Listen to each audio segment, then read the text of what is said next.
dedicating an entire lesson to pinching and cutting back and making sure that you guys have big bushy planters just like I do every single year. There have been a lot of questions on this, so I'm not only going to show you on petunias, but on a few other varieties as well. So I will show you in detail and up close, so that way by the time this lesson is done, you can duplicate the technique and have big, beautiful, bushy planters this year. No flat top and leggy lanky planters this year for you guys. All right, let's get started. First, we're going to start off with the basic petunia pinching. Here are your basic trailing petunias. This is nice and bushy now, but it's already starting to get to the point now where as it grows, it looks bushy, but you can tell that some of the vines are getting a little long. So if you let it go any longer, it'll just drop down and you'll end up having a flat top container, and we don't want that. So what we're gonna do is we're gonna come to the center of that plant, that little center right there. This is a longer petunia vine here now, it's getting longer, okay? So once you get up to that center there, that's what you want to pinch off.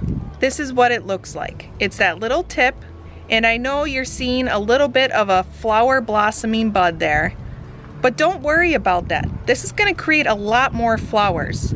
Don't be so particular. Just take that little tip off and you are good to go. So when you take that tip off, it stops this from growing out for a while.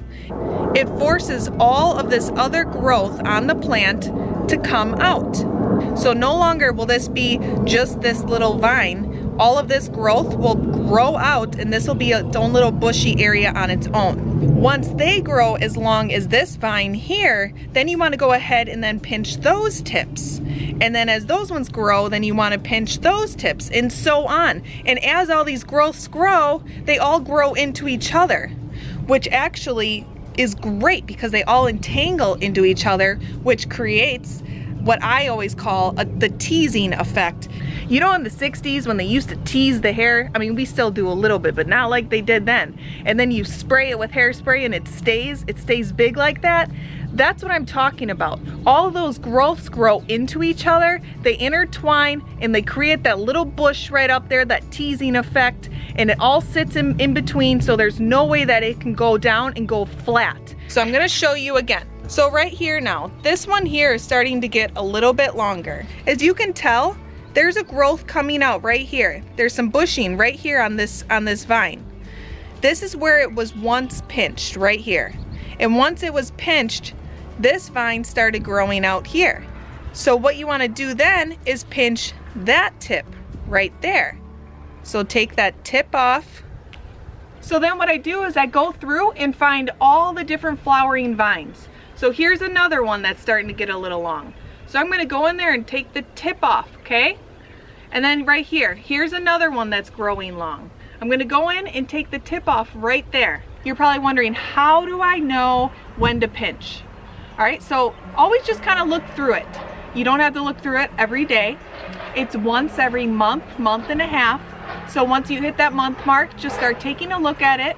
And then once you start seeing that there's, you know, a vine like this getting like pretty long, I mean, it's going from here down to here. So this one's getting long. If you continue to let it go long, it's just gonna end up trailing over, which is fine for cascading over, but you wanted to really make sure it gets nice and bushy. If you're watching this, it's because you want bushiness too, okay? And then where you really want to focus on is the center, because that's where it gets flat in the summertime. Late in the season, you'll start seeing it looking a little viney and not as full and just not looking as good. You see the dirt through the vines. So that'll help you if you just focus on the center of the plant. Now I'm going to show you how to pinch on this petunia over here in this basket. This here is a pretty good example. As you can tell, it's nicely shaped, mounded, it's full, it's bushy. But then look over here, you start seeing some of these growths coming out of the side. They don't look as nicely shaped. So what I'm gonna do is, as soon as I see a piece that starts sticking out further than everything else, that's when I go ahead and I pinch it. So here it is. Let's go to the tip of that vine, which is right here. See that very tip there? Right there. See, we're going to go ahead and take that little tip off. So there it is. Now, if you really want this to not stick out at all, you can always go in there and bring it back all the way to the rest of the basket. You can really treat petunias almost like a bush and shape them so that way nothing gets out of control and it's perfectly symmetrical. Now I'm going to show you with another variety.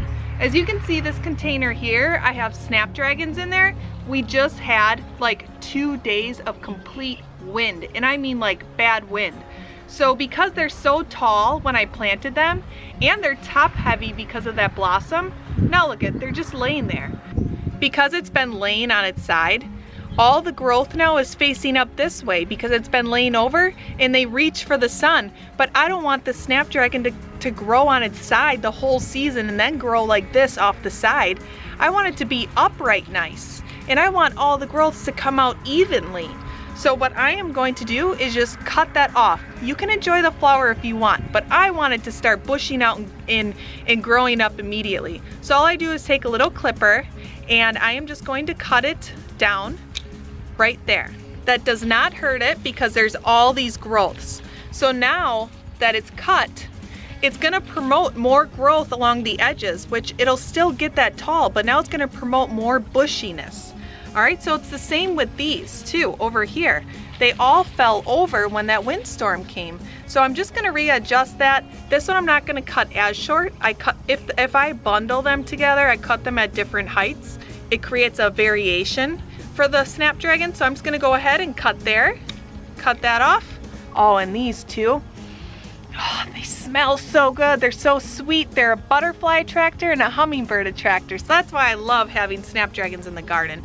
This one here too, just laying here after that storm. So here, we're just gonna cut off the tip. What you actually wanna do is come in here and then just push down around the dirt so it gets right back upright, okay? So that way it's not just trailing over. We don't want it to be a little frumpy plant this year. We want it to go upright and be big. All right, and then this one here actually looks okay for now. So I am just gonna leave that one. When the flower's done, then I'll go ahead and cut it off. But with snapdragons, as soon as that flower is done, if you cut it off, it'll just create more bushiness, and all of these growths, as they grow out, the tips of those will produce flowers. So that way you end up with a big bush and a ton of flowers at once, rather than just a long, leggy stalk. So if you are one that loves to enjoy your blossom for longer, then, you know, go ahead, enjoy it before you cut it.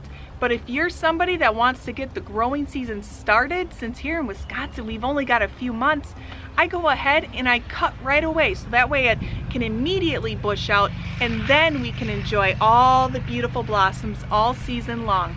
And then there's Coleus, which is one of my favorites, but it's probably the easiest one for you guys to understand on how to pinch. Now I know this one already looks good and bushy, but we want it to continue to look good and bushy. And the more that you pinch it and that it bushes out, the wider it gets, which is really cool to see a Coleus not only get tall and a little bit bushier, because sometimes even when it gets tall, it can get leggy, and with a windstorm, one bad windstorm, it can snap. So with this, you want to keep continuing to pinch it, so that way it grows more bigger and bushier and wider as it grows up. So right now is a great time to pinch it. So you see this tip right here? We're gonna take that little tip out and we're gonna take it off right there, okay? There we go. See, that tip came off. So as soon as you take that off, it stops it from growing up for a while and forces it to grow out. So this is what I'm talking about, all right? Right where I just took that off, there's these two tiny little growths here. And now that that tip's off, it's gonna allow those two tiny little growths to grow out, along with all these other little growths along the stem there, okay? Pinching in the early stages of growth of a plant is really important. It starts it out to be bushy from the start. As you can tell, when I first planted up this planter, I pinched all of these tips of these Coleuses so that way they would start bushing out immediately. So this is 2 weeks later after I pinched that tip. Look at it, forced these two little mini growths to start growing. And over here when I pinched this tip, It forced these two to now grow. Before it was just one, now it's two. See? And in 2 to 4 more weeks, as they grow up, you're going to want to pinch those then. And that'll force those 2 more growths to come out. So you see what I'm saying? It just keeps bushing and multiplying. It's like Medusa, all right? You take one down, 2 more pop up. And once this planter is really getting started, that's when this thing is going to turn into a monster. A big bushy monster. So I really love this basket here. It was nicely shaped when I bought it, but you have to keep up with it. So as you can see around the bottom, there are petunias into this mixture. And they look nice and bushy, and they're flowering just beautiful. It's that perfect pop of pink in there. But what I need to do is start pinching it. So as soon as it starts looking completely, absolutely perfect, that's when it's really time to start pinching it to keep it perfect.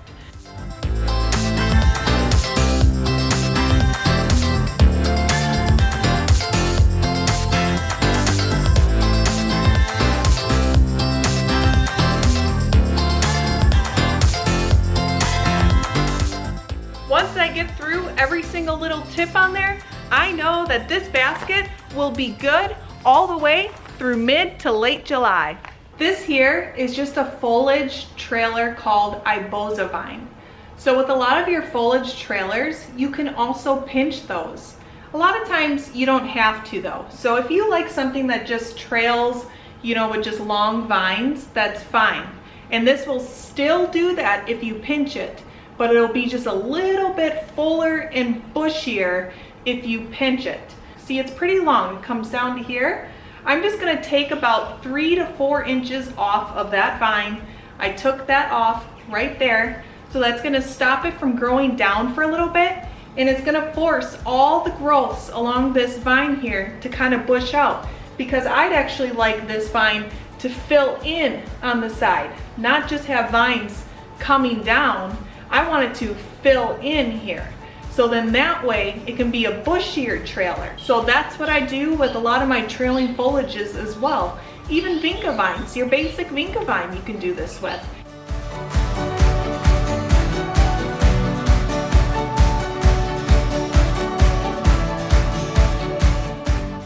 Alrighty, that concludes my lesson today on pinching and cutting back, and we will revisit this lesson in another month and a half to just keep you guys updated on how to keep pinching through the season, because it is completely necessary and crucial to having those fabulous big bushy planters all season long. Thank you so much for watching, you guys. Feel free to subscribe to the Lawrence Network. Bye!